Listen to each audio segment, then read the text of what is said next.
하나님의 크신 은혜와 사랑이 여러분과 함께 하심을 믿습니다. 여러분은 어느 계절을 좋아하시나요? 네. 저 같은 경우는 어린 시절에는 겨울을 좋아했습니다. 왜냐하면 눈싸움을 할 수 있고 눈사람을 또 만들 수 있기 때문에 그랬고요. 그리고 청년 시절에는 여름을 좋아했습니다. 물놀이를 할 수 있기 때문에 청년 시절에는 여름을 좋아했고 또 어떤 뜨거운 그런 열정이 느껴지는 계절이기도 하고요. 그리고 이제 중년을 넘어서니까 봄과 가을이 좋아집니다. 하나님께서도 좋아하시는 계절이 있을 거라고 생각이 듭니다. 하나님께서는 어떤 계절을 좋아하실까요? 아마도 봄이지 않을까 그렇게 생각을 합니다. 왜냐하면 창조의 하나님께서는 생명을 창조하시기 때문에 꽁꽁 얼었던 땅을 이제 녹이고 새 생명의 기운으로 새롭게 시작하시는 그런 느낌으로 봄의 계절을 하나님께 좋아하시지 않을까 그런 생각을 해봅니다. 지금 이제 봄이 왔어요. 봄이 왔지만 이제 3월달을 시작하면서 봄에 접어들었지만 지금 대한민국에는 눈이 내리는 곳도 있죠. 날씨가 춥습니다. 이번 주간 날씨가 추운데 아주 막바지 겨울을 끝내고자 그래서 봄을 활기차게 시작하고자 막바지 추위가 있지 않나 그런 생각을 해봅니다. 자, 우리의 고난에도 마찬가지로 다 하나님의 깊으신 의도가 있고 하나님의 뜻이 담겨져 있습니다. 이 고난을 잘 견디고 나가면 하나님의 놀라우신 영광이 우리 가운데 임하게 된다는 것이죠. 그래서 이 고난을 이기는 자가 승리할 것이다 라고 말씀을 주시는 성경이 바로 요한계시록입니다. 오늘 요한계시록 9장은 7 나팔의 심판에 관해서 말씀하고 있는데 그 가운데 5째와 6째 나팔에 대해서 말씀을 하고 있어요. 자, 7 나팔 심판은 앞에 있는 7인의 심판에 이어지는 심판인데요. 8장 2절에 요한이 받은 환상에 관해 언급을 하고 있습니다. 8장 2절에 보면 내가 봄에 하나님 앞에 7 천사가 서 있어 7 나팔을 받았더라. 7 천사가 하나님으로부터 7 나팔을 받게 되죠. 그래서 첫째부터 넷째 천사가 받은 그런 나팔을 볼 때 요한이 본 환상은 마치 출애굽 당시에 애굽에 내려지는 재앙과 같은 느낌을 받게 됩니다. 자, 이것은 그 앞에 나와 있는 6장에서 6인의 심판에서의 패턴과 비슷해요. 그래서 7개가 있지만 그 중에 앞에 4개는 좀 약하고 그리고 그 뒤에 나오는 3개의 심판은 매우 강한 심판으로 구성되어 있다는 것이죠. 그래서 그 강도의 차이가 매우 다르다라고 말을 할 수가 있어요. 자, 애굽의 심판이 임해서 많은 사람들이 괴롭힘을 당했고 하지만 장자들이 죽음, 맨 마지막 심판이 장자의 죽음 외에는 대부분의 사람들은 생명의 해를 입지는 않았어요. 그들에게 고통만 있었을 뿐 대부분 생명에는 해함을 받지 않고 오직 장자들의 죽음만 마지막에 오게 되었죠. 그렇기 때문에 4개의 심판, 요한계시록에 나와 있는 7개의 심판이 3번에 걸쳐서 나오는데 그 특징이 7개의 심판 가운데 앞에 있는 4개의 심판은 좀 그냥 일반적인 심판, 애굽의 심판과 같은 일반적인 심판. 하지만 뒤에 나오는 3개의 심판은 굉장히 수많은 사람들이 죽임을 당하기도 하고 더 고통스러운 그런 심판에 대해서 말씀을 하고 있는 것이죠. 자, 요한은 넷째 천사의 나팔 심판 환상을 본 후에 5째 천사가 나팔을 이제 시작하게 되는데 나팔을 불기 전 독수리의 큰 소리를 들었다고 말을 하고 있어요. 그래서 오늘 말씀 시작되는 바로 앞에 8장 13절 말씀 하반절에 다음과 같이 기록을 하고 있습니다. 땅에 사는 자들에게 화가 있으리니 이는 새 천사들이 불어야 할 나팔 소리가 남아 있음이로다.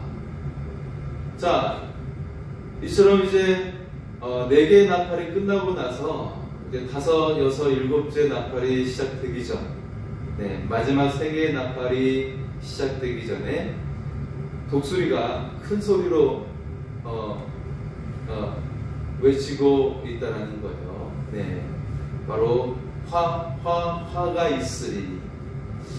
단순히 화가 있으리니가 아니라 3번에 걸쳐서 반복해서 화가 있다라고 이야기하고 있는 것은 그 화가 얼마나 치명적인 것을 우리에게 설명하고 있는 것입니다. 그래서 성경에서 기록된 방식을 보면 예수님께서도 내가 진실로 진실로 너에게 이르노니라고 했을 때 2번에 반복해서 말씀하시는 것은 그냥 리듬을 타기 위해서 말씀하시는 것이 아니라 이걸 너희가 똑바로 들어라 라고 하는 의미에서 강조하고 있는 것이죠.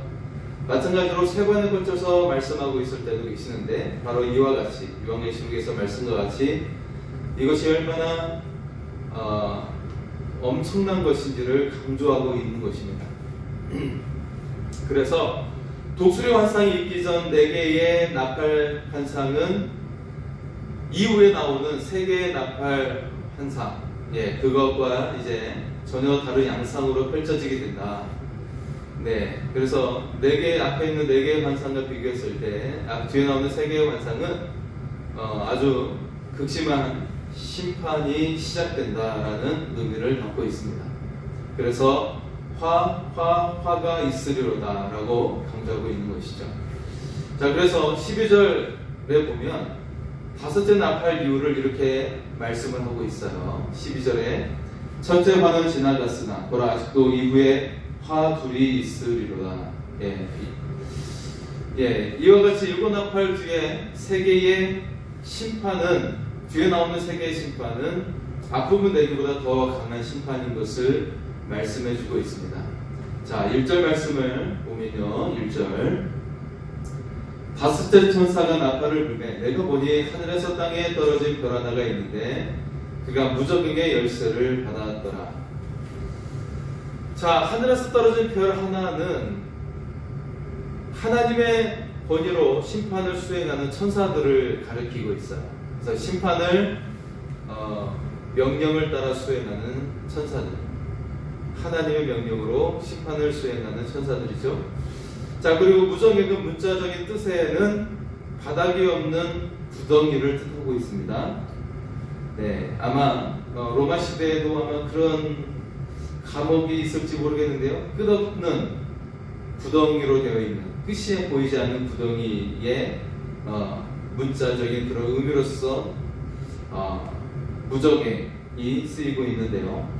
상징적인 뜻은 죽은 자들이 가는 지옥, 또 음부라고 말씀하고 있는 것이죠.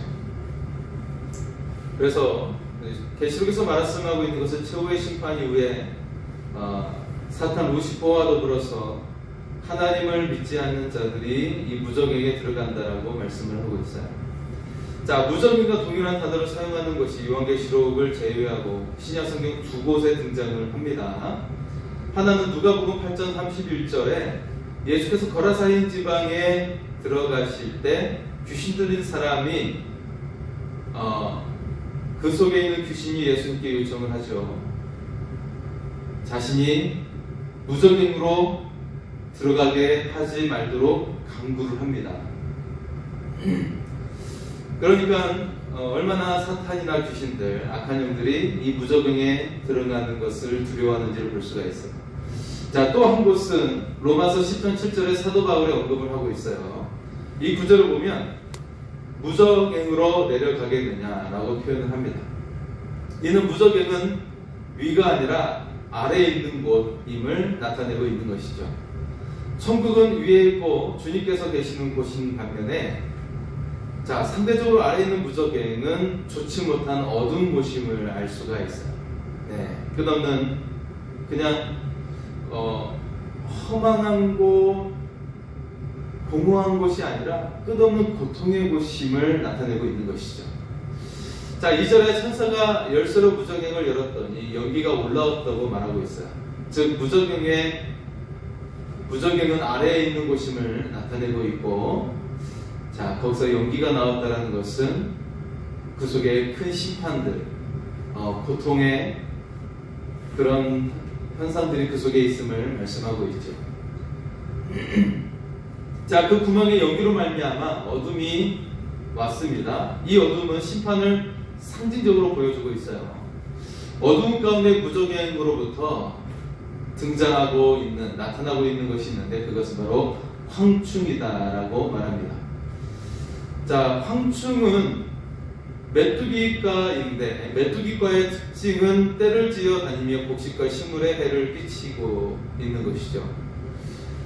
그래서 여러분, 아프리카의 메뚜기를 본 적 있습니까? 네. 진짜로 선교사님들의 말씀을 들어보면 거기 메뚜기는 정말 이만하대요. 이만. 예. 아, 진짜 크대요. 네.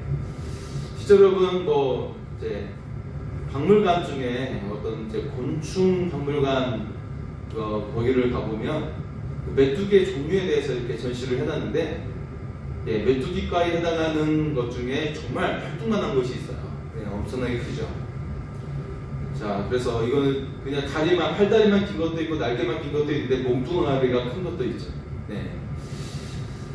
그래서 메뚜기를 요리해 먹는 거, 작은 메뚜기는 이제 튀겨서 먹기도 하는데 큰 메뚜기는 먹을 수 있을까? 그건 잘 모르겠습니다.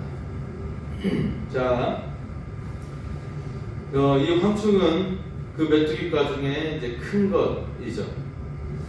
자, 이 메뚜기과의 특징이 이처럼 떼를 지어 다니며 곡식을 먹어 치우는, 식물에 해를 끼치는 그런 해충에 해당합니다. 그런데 닷새 나팔 심판에 등장하는 황충은 첫째 나팔 심판에서 피해를 입었던 수목과 푸른 풀을 해하지 않고 그들이 해야 할 대상은 무엇일까요?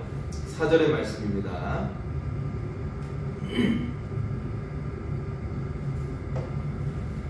그들에게 이르시되 땅의 풀이나 푸른 것이나 각종 수목은 해하지 말고 오직 이마에 하나님의 인침을 받지 아니한 사람들만 해하라 하시더라.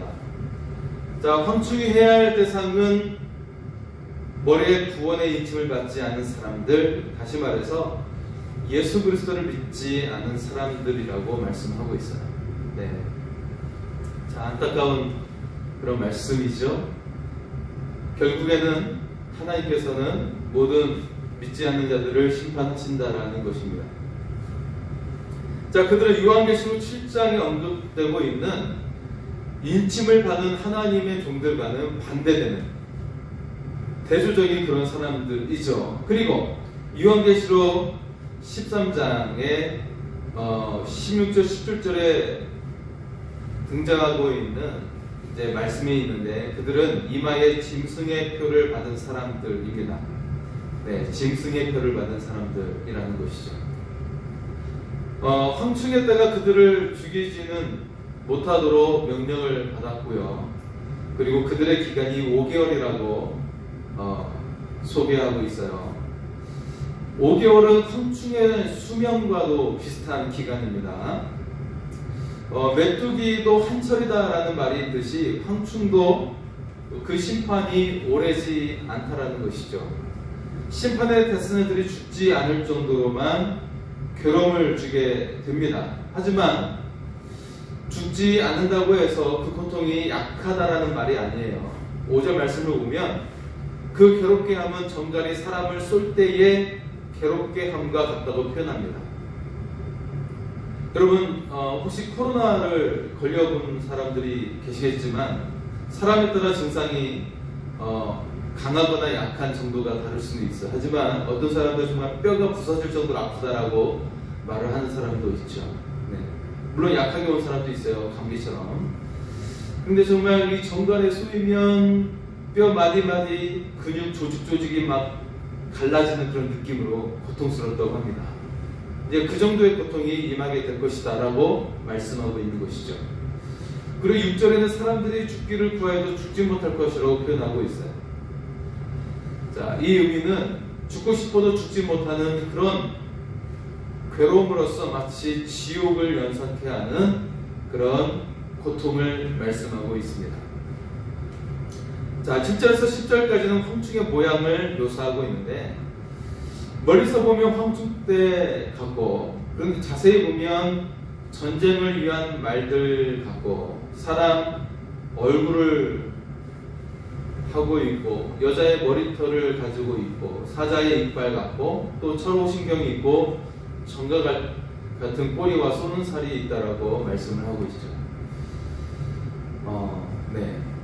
그래서 그들이 뭐 분명히 이제 어떤 날개가 있을 것 같고, 황충의 날개가 있기 때문에, 그리고 그 다니는 것들이 굉장히 빠른 말들처럼, 전쟁에 임하는 말들처럼 굉장히 빠르게 달리고 있는 모습이고, 그 얼굴은 이제 사람과 같지만 또 머리털이 여자의 머리털처럼 길고, 그 이빨이 사자와 같고, 뭐 철호신경이 있고, 그렇게 전투하고 있는 모습, 어떤 전투하는 기마와 같은 모습을 보이고 있는 그런 모습이죠. 예, 뭐 군대의 모습으로 보여줄 수도 있어요. 그 군대의 모습인데, 우리를 향해 엄청난 세력으로 몰려오고 있기 때문에 이 적군의 두려움에 대한 그런 모습일 수도 있습니다. 그렇기 때문에 더 무서운 모습으로 표현될 수 있겠죠. 자, 그리고 11절에 이들에게 왕이 있다고 하는데, 무적행의 사자, 히브리어는 아바돈, 헬라어로는 아볼루온이라고 말을 하고 있어요. 자, 요한계시록의 계시에는 중복된 의미를 가지고 있다라고 여러분 알고 계시죠? 그래서 요한계시록의 당대에 요한이 쓰였던 시대상을 반영하고 있고, 더불어서 미래의 예수 그리스도께서 재림을 통해 오실 때 이루어지는 그런 모습이기도 합니다. 또한 우리가 그 기간 동안의 역사상에 일어나고 있는 여러 심판의 모습이 거기에 두루두루 겹쳐지고 있는 심판의 내용이기도 합니다. 네. 그래서 수많은 그리스도인들, 복음을 증거하는 그 땅 속에 임했던 여러 가지 심판의 모습과도 굉장히 중의성을 띠면서 예언을 우리에게 주시고 계신다는 것이죠. 자, 요한계시록에 시된 이 계시가 중복된 의미를 담고 있을 거라는 것을 통해 보면, 아블로는 로마 황제들을 의미하고 있는 거예요. 그리고 이 아블로는 특히 1세기에 많은 그런 그들이 숭배했던 아폴로 신 이름의 변형이라고 우리가 알 수가 있어요. 그래서 아폴로와 아볼론 거의 스펠링이 같으면서 이것을 변형한 이름이라는 것을 알 수가 있는 것이죠. 자, 그래서 그 아폴로 신이라고 스스로 자칭하면서 숭배를 강요했던 로마 황제들이 있었는데, 대표적으로 3명의 황제를 소개할 수가 있어요. 첫째는 제3대 로마 황제인 카리큘라, 그리고 제5대 황제인 네로, 그리고 제11대 황제인 도미티우누스입니다. 이들은 자신을 아폴로 신의 화신이라고 주장하면서 사람들에게 황제 숭배를 강조했어요. 그래서 그 시대에 살고 있던 그리스도인들은 내가 하나님을 믿는다, 우리는 Son of God, 하나님의 아들에 대한 신앙, 예수 그리스도의 신앙을 그렇게 고백하면 처형을 당할 수밖에 없는 것이 그 이유가 무엇이냐면, 그 시대에 또 네로 신이나 도미티우누스, 이때 가장 그리스도인들 많이 죽었는데, 그때는 오직 유일하게 황제에게만 붙이는 칭호였기 때문에, 신의 아들, Son of God, 이 칭호는 오직 황제에게만 붙이는 칭호였기 때문에 많은 그리스도인들이 죽임을 당했다는 거예요. 왜냐하면 예수님이 하나님의 아들, Son of God이라고 그리스도인들은 고백을 했기 때문이죠. 그래서 이 단어가 유사했기 때문에, 똑같았기 때문에 많은 그리스도인들이 신앙을 고백하다가 그렇게 순교를 당하게 되었습니다. 자, 이런 관점으로 보면 오늘 등장하고 있는 황충은 로마 군대이고 황충의 왕은 로마 황제인 것을 알 수가 있습니다. 자, 역사적으로 보면 과거가 되었지만 계시의 중요성을 생각해 보면 이 황충의 심판은 미래에 있을 심판이기도 합니다. 중요한 점은 다섯째 나팔 심판의 대상은 바로 하나님의 백성이 아니라 하나님의 인침을 받지 아니한 사람들, 하나님을 믿지 아니한 사람들이라는 것이죠. 자, 엿새 나팔 심판의 시작은 하나님 앞에 있는 금제단에서 시작이 됩니다. 금제단, 여러분 금제단 기억하시죠? 금제단 위에 금향로가 있고 그것은 성도들의 기도가 담긴 향로라고 이야기를 했어요. 근데 거기에서 이제 연기가 피어오르면서 이제 나팔이 울려 퍼지고 이 땅을 향한 믿지 않는 자들에 대한 심판이 시작이 된다라고 말씀을 했습니다. 지난주에. 네. 자, 그래서 오늘 13절을 보면 제단의 넷불에서 한 음성이 난다고 표현하고 있어요. 이것은 6장에서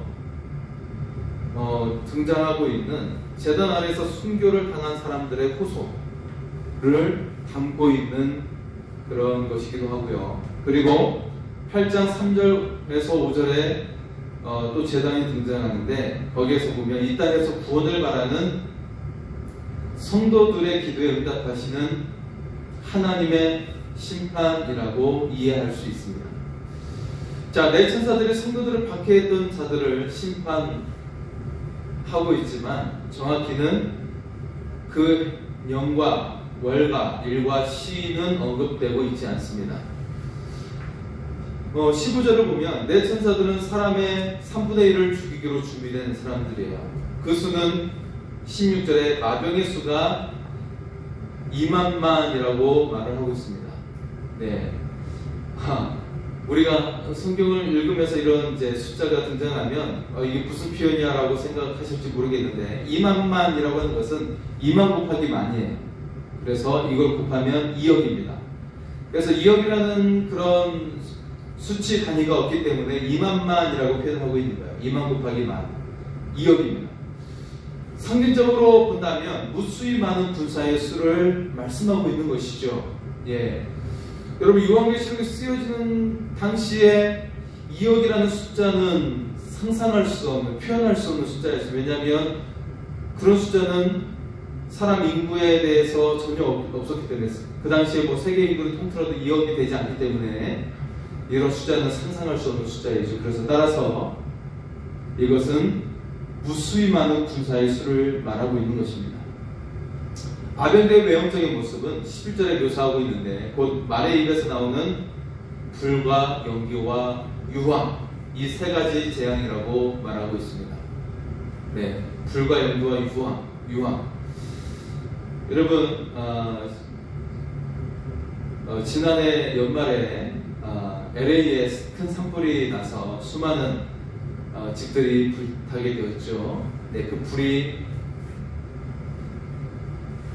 끝나지 아니하고 계속해서 이어지고 불 계속해서 연속해서 일어나게 되고 거기에 연기가 나고 뜨거운 화력이 그 가운데 있게 되고 네, 무서운 그런 모습을 보여주는데 예, 좀 그런 큰 산불과 같고 또 여러분 전쟁터에서 무기가 떨어지며 엄청난 화력이 발산되지 않습니까? 네, 그런 것을 우리가 연상케 할 수가 있습니다.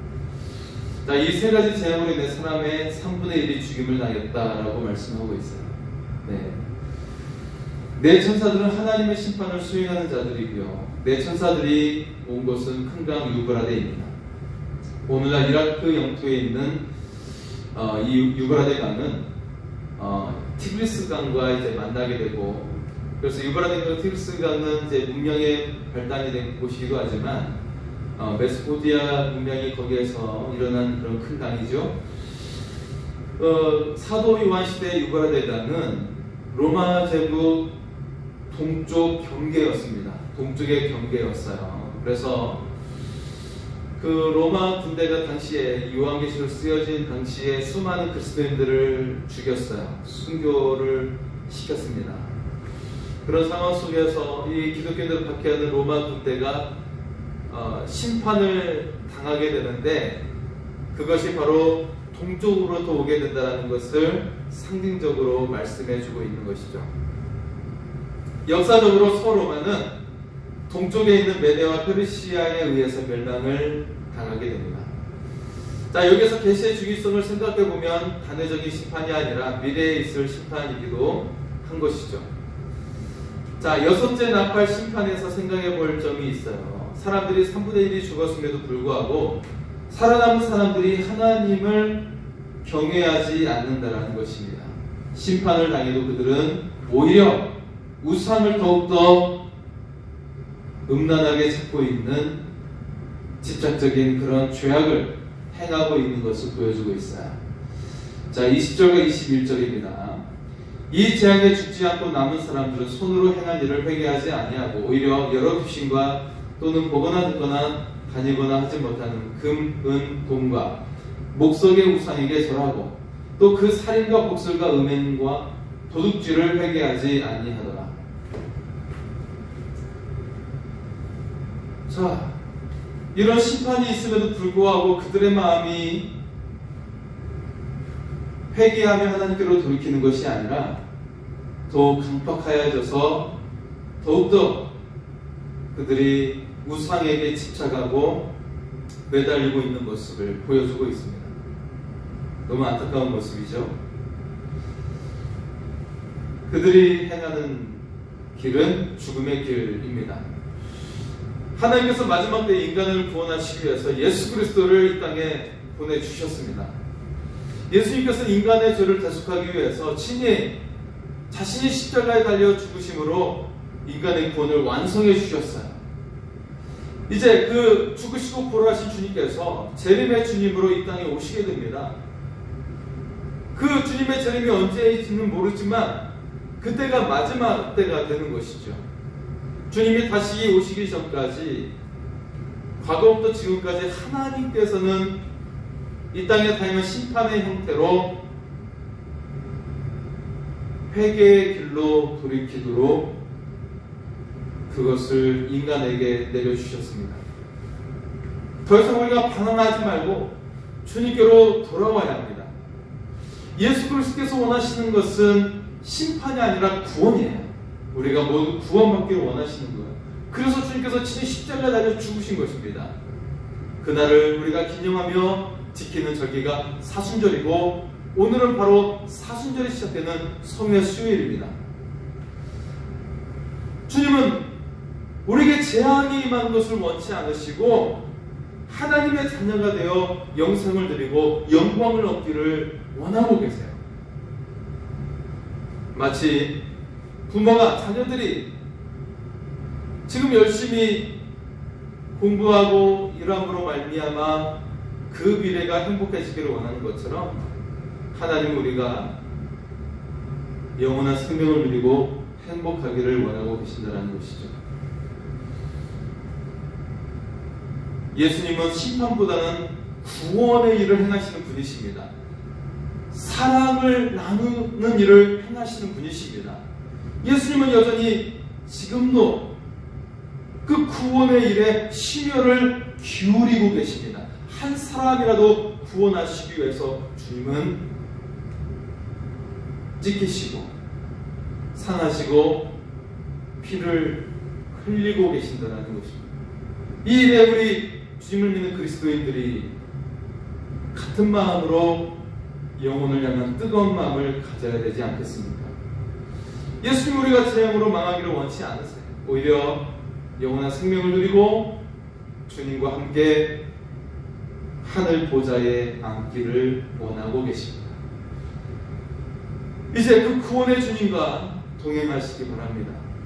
여전히 우리를 극진히 사랑하시는 주님 앞에 나아갈 수 있기를 바랍니다. 주님은 주님 안에 우리가 거하고 영원히 행복을 누리기를 원하고 계십니다. 하늘의 축복을 누리는 자녀가 되기를 원하고 계십니다. 우리가 우리 자신은 물론이거니와 우리 주변에 있는 모든 사람들과 더불어 하나님의 자녀의 기쁨을 누리고 하늘 영광을 얻는 삶이 될 수 있기를 소원합니다.